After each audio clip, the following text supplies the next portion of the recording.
嗨，大家好，我是坦平叔。今天是2026年1月5号。这一期咱们继續聊聊恒大清盤，聊聊中國的房地產。咱們先看房企的消息啊。剛進入2026年，這個房企的壞消息一個接一個啊。首先是碧桂園，今天媒體報道啊，碧桂園旗下8家子公司進入破產程序，一共有8家，什麼舟山碧桂園，什麼蘇州市碧桂園，臨川碧桂園啊，玉環碧桂園等等啊，一共是8家碧桂園，都是碧桂園的子公司進入破產清算程序。這說明什麼呢？說明碧桂園集團為應對行業調整，正在對部分陷入困境的區域項目公司進行風險隔離與處置，將債務問題限制在子公司層面，防止風險向集團整體蔓延，常見策略。它這個隔離什麼意思呢？就如果這個子公司它集團沒給他擔保，那對碧桂園集團來說呢，那就是他對子公司只有股權嘛，也就是碧桂園把自己下面這些子公司精心的挑出来，負債多的，然後這個碧桂園自己又沒有給他擔保的，乾脆把他推向破產算了，他的股權清零就完了，反正沒了，他也不用負債，到時候這個子公司出事你也別找總部這是一種叫切割棄車保帥就這麼個意思。但是大部分子公司都做不到這一點，因為我相信很多子公司借錢，債權人不會那麼傻，債權人一定會要求你集團擔保，或者是你的實際控制人擔保，這種不要擔保的我覺得非常少。不管怎麼說這都是碧桂園一個叫自救策略吧。我們再看一個叫花樣年又出事了中國房地產報報道說突發花樣年失去了彩生活控制權。1月4日，花樣年內部人士表示，此次與機構達成債務重組協議，增寶寶起到關鍵性作用，為公司後續境外債務重組的順利推進奠定基礎。至於未來彩生活的控股股東是否變更為增寶寶的問題，該人士未予置評，僅表示以公告內容為準。4年前，花樣年控股集團有限公司一筆逾期借款給彩生活服務集團有限公司股權變更埋下伏筆。1月2日，花樣年透露與天風國際證券期貨有限公司及買方達成債務重組協議，通過一系列平行交易解決債務糾紛。什麼意思呢？就是花樣年本來持有這個彩生活股權，是控股股東，現在呢這個增寶寶從花樣年手中把這個10%的彩生活股份給買過去了，給他452萬美元作為代價。增寶寶買了花樣年的手中持有的彩生活的股份，那花樣年就相當于拿到了现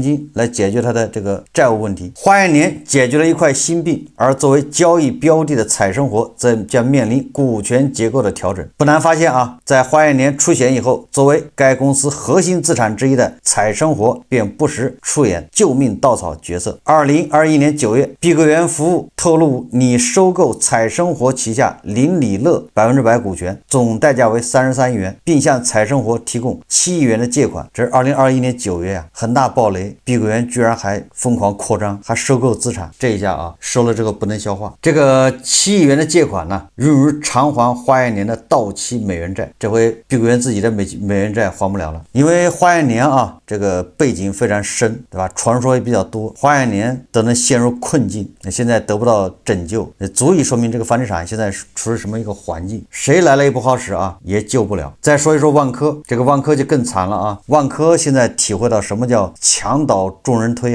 破鼓萬人錘。現在萬科的創始人王石現在在鬧婚變，網上傳的到處都是有鼻子有眼的那萬科本身呢也不輕鬆這個萬科又被人告了。大家還記得这個應該是烟台的開發商对吧？2年前在網上就舉報萬科，後來是長沙的這個什麼萬科的員工舉報，在網上今天又是萬科在武漢的合作方舉報。根據媒體報道說萬科合作方武漢中恆集團發布一封企業求救信，揭示了其與萬科在武漢國際文化商業中心項目上長達10年的複雜糾紛，以及由此引發的嚴重經營危機。這場糾紛的核心是武漢國際文化商業中心項目。早在2009年裕天東方的母公司中恆集團就獲得了該項目多宗地塊的整體開發權。2013年，漢陽區政府要求 A、B、C 地塊必須捆綁開發。2016年，中恆集團將負責 B 地塊開發的項目公司武漢裕天興業置地有限公司100%的股權轉讓給了萬科。你看，萬科就通過收購這個項目公司股權進入當地市場。也就是萬科負責開發這個 B 地塊。惠譽東方指控萬科在獲取 B 地塊後並未履行其承諾，主要矛盾點在於惠譽東方稱萬科在2019年同意分攤一筆20億元的舊城改造土地成本，但這筆款項至今未付，並產生了約5億元利息。此外，根據最初的捆綁開發協議，裕天東方認為萬科無權單獨開發 B 地塊，因為地塊間存在容積率轉移和地下連通工程等需要整體實施的問題。什麼意思啊？地方政府是要求 A、B、C 3個地塊捆綁開發，但是這個恆田集團也把 B 地塊這個項目公司賣給萬科了，想着把萬科套進來，對吧？借船出海，占着萬科這個品牌是吧？這種營銷能力、融資能力，傍靠山嘛，找靠山啊，傍大佬。結果呢，這個大佬泥菩薩過河，自身難保啊！裕天東方的求救信及相關的公開舉報中，對萬科提出了多項嚴重指控。稅務問題，就像上一次那個煙台的開發商舉報萬科，對吧？高層管理層貪污、偷稅漏稅，這個也一樣啊。惠譽東方稱，萬科在 B 地塊項目實現近80億元銷售回款的情況下，涉嫌逃稅高達19億元，且時間長達5年。這萬科這管理層不進去幾個是不行的啊！雖然那個祝久生已經進去了啊，但是現在還沒進去的這些人為什麼不驚慌呢？開發程序合規性質疑，裕天東方指控萬科在 B 地塊開發過程中存在無證施工行為，即在未取得合法土地證及預售證的情況下先行施工，並指控相關部門偏袒萬科，快速為其補辦手續，違規發放預售許可，高管行為質疑。舉報信中提到了關鍵人物，原萬科華中區域首席合夥人蔡平，指其在該項目運作後於2023年底離職赴美，就是已經跑到美國去了啊，質疑其行為動機。截至目前，針對裕天東方的指控和求救，相關方回应如下。萬科呢，針對此次具體的舉報內容，萬科尚未做出正式的公開回應。根據報道，2024年6月12號，相關部門領導與萬科總裁在深圳召開過專題會議，達成了雙方對等同等計算資金利息的原則性意見。牆倒众人推啊，說明萬科的問題很嚴重。後面估計也有更多的舉報啊，更多的法律訴訟，更多的官司啊，像雪片一樣飛来。我们再看看楼市情況啊，經過5年的洗牌之後，房地產百強僅53家穩定留在榜單中。這個中指研究院日前發布的數據顯示2025年銷售額超過1000億元的房企共10家，頭部企業銷售規模保持韌性，核心城市項目仍是主要支撐。從銷售結構看，頭部房企優勢依然明顯，保利發展控股集團股份有限公司、綠城中國控股有限公司、招商局、蛇口工業區、招商蛇口等企業銷售額均超過1000億元。財新網說2021年下半年以來，國內房地產進入深度調整期。市場機構中，中指研究院在2025年12月31日發布的研究報告顯示，2021年至2025年連續5年進入銷售百強的房企僅有53家，連年成功保級是對房企融資、交付、投資與風險承受能力的綜合考驗。近一半房企未能持續穩定留在榜單內。中指研究院統計，銷售額超過1000億元的房企數量從2021年的41家逐年下降至2025年的10家。你看這個2021年最高峰的時候有41家房企銷售額過1000億，2025年呢只有10家過了1000億，也就是大瘦身大縮水。1000億房企數量驟降是行業調整最直觀的表現之一。如果說1000億房企的話，那2026年又有哪些企業要掉隊呢？現在還有10家，我估計2026年恐怕就剩下5家了。保利發展、綠城中國、中海地產、華潤置地、招商蛇口、萬科、建發房產、中國經貿和濱江集團、越秀地產，這10家我看很多都是岌岌可危實際上他們就站在懸崖邊上，只不過是沒人說而已。這個高盛的亞洲團隊1月5號最新發布一份這個研究報告它的核心結論呢，就是2026年中國實際 GDP 增速預測大幅提升，跑贏市場共識的 4.5%。這個高盛總是一驚一乍是吧？ L 型復甦，然後有什麼 V 型反彈，反正都是他說的，滿滿的求生欲這回又說了咱們的經濟會大出這個預期，市場現在預期是 4.5%，就 GDP那高盛認為會遠遠超過 4.5%。理由如下第第一個是房地產對 GDP 的拖累邊際收窄，也就是你房地產再跌，對經濟的影響已經不那麼大了，因為你本來比例就占低了嘛，你再跌，這個降速也慢了嘛，所以說房地產對經濟的拖累啊，已經變得越來越小了。第二個呢，他認為啊，政策端預計2次降息，每次要降10個基點，也就是說2026年恐怕降息20個基點，然後這財政赤字擴張1.2個百分點，並且啊，這個高盛認為人民幣啊，2026年年底能夠到6.85，就是匯率啊，現在是6.9幾吧，反正已經破7了。高盛認為到年底能見到6.85，一家之言呢。我們再看一條新聞，這個是上海啊收儲，把土地買回來。這個中國房地產報報道的啊，說上海首例一宗宅地折價約4%收儲。上海首例公開披露的住宅用地收儲落地，進一步示範出控增量、去庫存、優供給的信號。2025年12月27日，上海临港控股股份有限公司發布一則公告，其控股子公司委入上海临港新片區一宗住宅用地將被上海市土地儲備中心收儲，擬收儲價格合計26.25億元。在業內人士看來，這不僅是一宗企業層面的資產處置，更是上海在房地產調控新階段首次以公開收儲住宅用地的方式，推動區域供需結構優化，探索存量土地管理的重要舉措。根據公告啊，此次收儲地塊是位于临港新片區，土地面積7.87萬平方米，地上计容建築面積18.88萬平方米，土地性質為住宅用地。該地塊於2023年7月公開出讓，最終由臨港集團與浙江榮盛集團組成的聯合體以38.74億元競得，當時設定的住宅房地聯動價為3.4萬元每平米。此次被收儲的僅為其中住宅部分，同期競得的商辦地塊不在此次收儲範圍內。從價格來看啊，此次地塊收儲總價26.25億元，該地原成本約27.34億元，那就是相當於便宜了啊，4%。由上海市土地儲備中心牽頭，四方共同簽署土地收購儲備協議。你說這個算什麼回事呢？臨港那地方你蓋住宅樓賣給誰，對吧？你又不是什麼核心區，反正上海外環外的房子不好賣，這大家都知道。你就蓋好了，对吧？你便宜也不一定賣得掉。那这個臨港集團，大家都知道，那肯定是上海國資委的，那不就是左褲頭倒右褲頭嗎？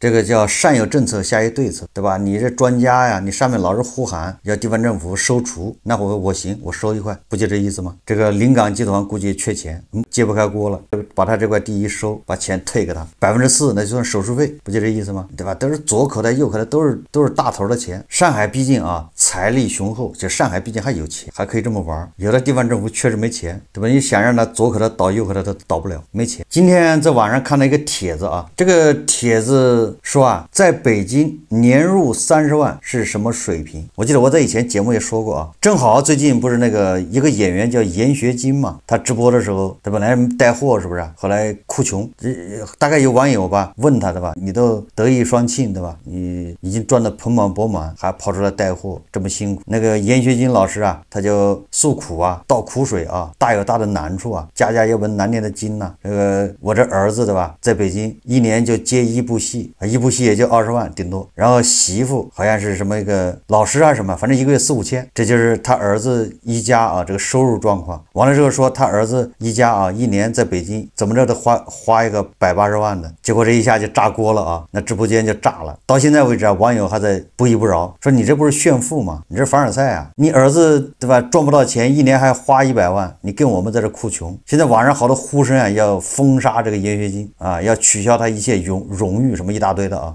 國家給他評了什麼1級演員，這個也很有意思啊。正好今天晚上有個帖子叫在北京年入30萬是什麼水平？他說你要是在老家年入30萬，那確實能活得很滋潤，可一旦加上在北京，這30萬立刻就變了味兒。因為在北京啊，這個收入更多是一種狀態，而不是一種結論。這種收入的人崗位都很熟悉，程序員、產品運營、市場銷售，或者在一些體量不小的公司做到骨幹，但真正離核心還還有段距離。在外人看來，這已經算混得不錯了。但你問他們自己，大多數人並不會用成功這個詞。原因很簡單，這30萬並沒有幫他們解決幾個關鍵問題。第一個問題是安全感。年入30萬，在北京可以過得很體面，但這個體面是有前提的，你需要持續工作，持續有收入，持續不出大岔子。一旦中斷，緩衝期其實很短，你不太敢輕易裸辭，你也不太敢長時間空窗。不是你不想鬆弛，而是你心裡清楚，鬆弛是要付出成本的。很多人对于北京的誤解在于，以為只要收入過了某個數，就會自動獲得安全感。但現實是，北京的生活成本是線性的，風險卻是跳躍式的。平時看不出，一旦出事，差距立刻顯現。這有點像美國中產那個斬殺線。你要說斬殺線，那就無處不在，對吧？到處都有斬殺線。第二個問題呢，他說啊，你一旦年收入30萬，那你這個位置就比較尷尬了。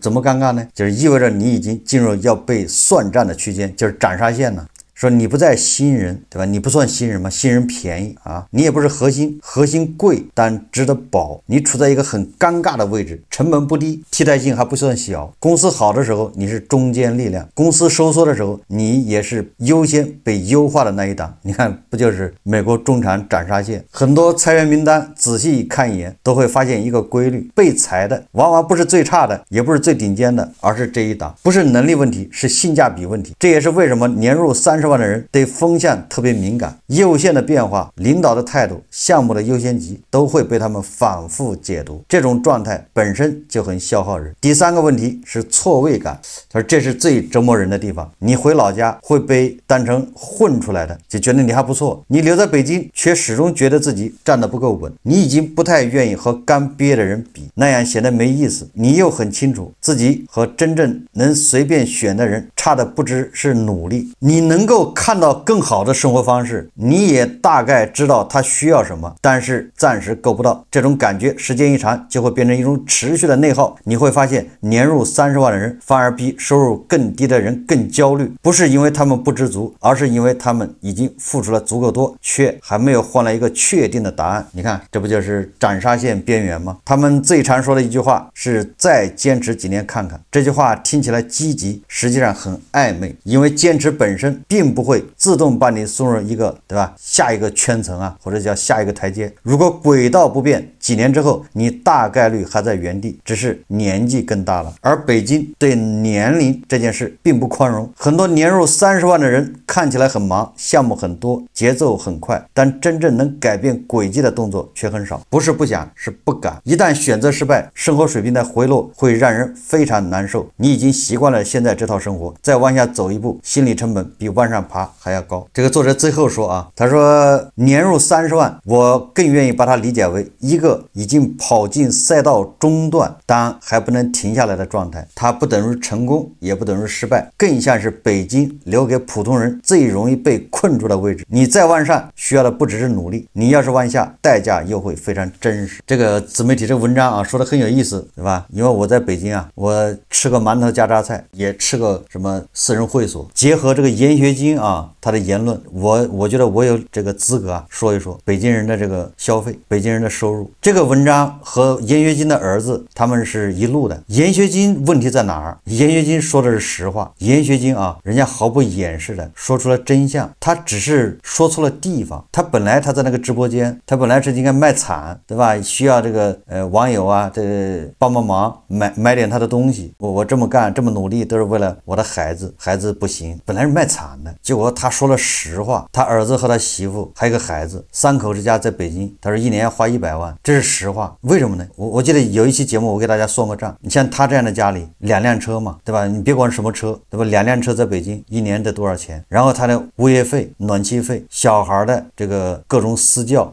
各種興趣班啊，不說鋪張浪費啊，他就是平均的花法，就是那種比較普通的花法，他一年至少30萬，這是最少的。那你說再算上他是演員，演員那肯定得虛榮心會更高，對吧？那他怎麼着還得有個助理吧，有的人恐怕2個，他就是沒戲啊，他也得養個助理，要不然他怎麼出去跟人談呢？演員嘛，對吧？這個牌面得有啊，然後他得有司機啊，你這玩意你一年也得花多少錢，對吧？你各種奢侈品表，對吧？包，那你演員就得比這個珠光寶氣啊，普通的中產可以不比這個，對吧？所以呢，你說作為一個演員啊，就是北京啊，普通中產家庭3口之家一年花30萬是很正常，根本不多，這是實話。那加上演員的話，那他花100萬，這根本就不多。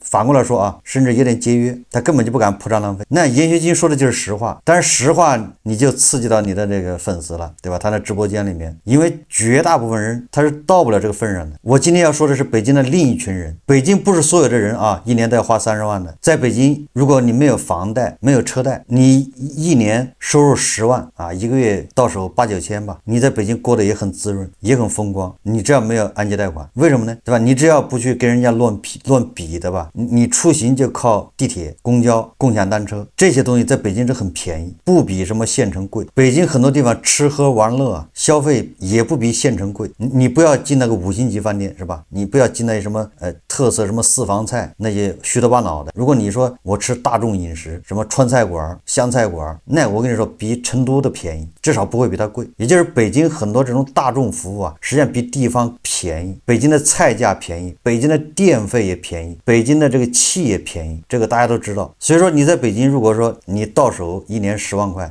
你沒有車貸房貸啊，沒有這些亂七八糟，如果你沒有太大的這種攀比之心啊，那你在北京過得很滋潤。在北京這樣的人多了去了，都是這種。我剛才說的這個中產一年花30萬的，那是就是剛才說就收入還不錯的。北京的中產家庭，你也怎么着得2部車啊？你首先你弄2個車牌就不容易，對吧？2部車就限行的時候你可以輪流開啊。那你說這2部車，你就是40、50萬的車，那你一年保險多少？停車費，對吧？你開到市中心去上班，那一天停車費至少得100塊，油錢，對吧？過路費、保養的費用，然後小孩上個鋼琴課，對吧？500塊一節或者2小時都上不起了已經，對吧？上個舞蹈課吧，舞蹈課最起碼300。你說行了，這玩意兒這個藝術類的不學，搞個運動那行，羽毛球那也得200多一節，對吧？或者籃球、足球那都不便宜啊。那人家要把小孩送去學，你說不送那也不行。那小孩會問呢，因為小孩他的小朋友，对吧？他們幼兒園的小同學都去放學去幹啥？去打球，或者是周末去打球，對吧？這個還不算各種雞娃啊，像那個海淀那邊那種雞娃，那就更沒有止境。所以我說的這個是普通的啊，北京的中產，他就消費就是這樣。我說這個什麼意思呢？也是嚴學軍說的是真實情況，但是還有一種情況就是有錢有有錢的過法，沒錢有沒錢的過法，收入高有收入高的過法，收入低有收入低的過法都行。就是北京這個彈性比較大。如果你稍微虛榮一點，那你一年50萬，對吧？如果你說我現實一點，如果你沒有按揭貸款，你沒有車貸，但是你有個孩子，那你這花費恐怕要稍微大一點，豐儉由人吧。所以這個嚴學軍為什麼鬧出這麼大風波呢？不是在於他撒謊，不是他欺騙，恰恰是因為他說了實話。很多人月入不到5000塊，对吧？就是拿到手低於5000，這是常態，這是很多大部分人的現狀。你的收入工資發到手超過5000，實際上已經很厲害了，擊敗了90%的人，可以這麼說啊。發到手有5000塊錢，你已經擊敗了90%的人。但是很多人對這個不了解，因為猶如這個網絡啊，它像個萬花筒，对吧？網絡會扭曲這些，所以讓我們感覺好像身邊都是年入100萬，月入不幾個 W 好像都不好意思。現實生活中哪有那麼多人月入幾個 W 的？如果你月入5000，說實話啊，你的圈子，对吧？你恐怕也夠不上那個月入5萬的人，就你那個圈子就不存在月入5萬的人，很難見到，沒有交集啊。所以說北京是一個什麼地方呢？就是你有再多的錢也可以在那花，但是你說我錢不多也可以在那混，前提是不負債。所以又說来說去说到買房子，在年入30萬在北京啊，怎麼說呢？比上不足，比下有餘，也就是月薪2萬多嘛。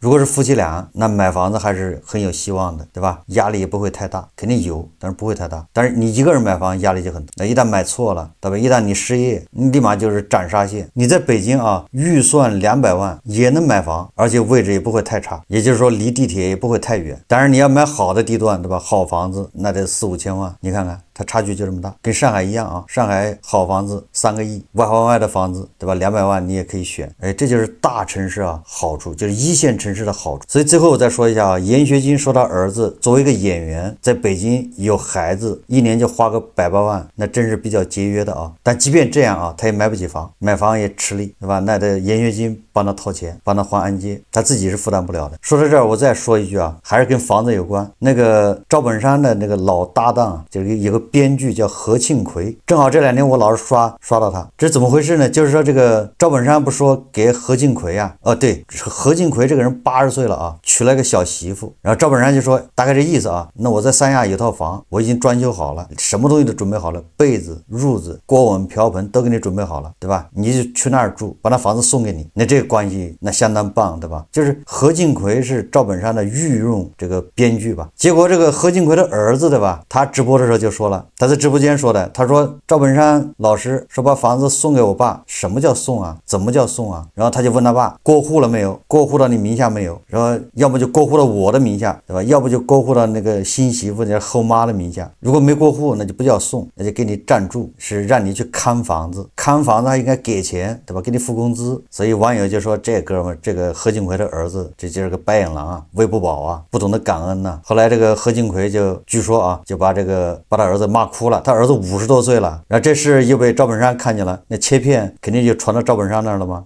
趙本山就跟何慶魁說，哎呀，什麼时候來把房子過戶了？咱们這是閒聊啊，我感覺是何慶魁和他兒子2人做局啊，對吧？一個唱紅臉，一個唱白臉，逼着趙本山把房子過戶給他了，對吧？這話是你說出來，你說送給我的，結果你也不提過戶，何慶魁自己摸不下老面子，對吧？老臉說這事，讓他兒子放炮，對吧？他再來收拾，把他兒子罵一頓，要什麼自行車啊？不就這意思嗎？所以說啊，這個小品，這個小品就是何慶魁編的吧？你看看，來源於生活，高於生活，最終還用在趙本山身上了，賣拐是吧？要什麼自行車啊？对吧？人家給你住了，完了你要過戶，生活啊，比這些藝術，比這些小品，比電影更精彩啊。好，這期節目咱們就聊到這裡，感謝大家收看。如果喜歡我的節目，歡迎訂閱、轉發，也可以在下方留言評論，謝謝大家。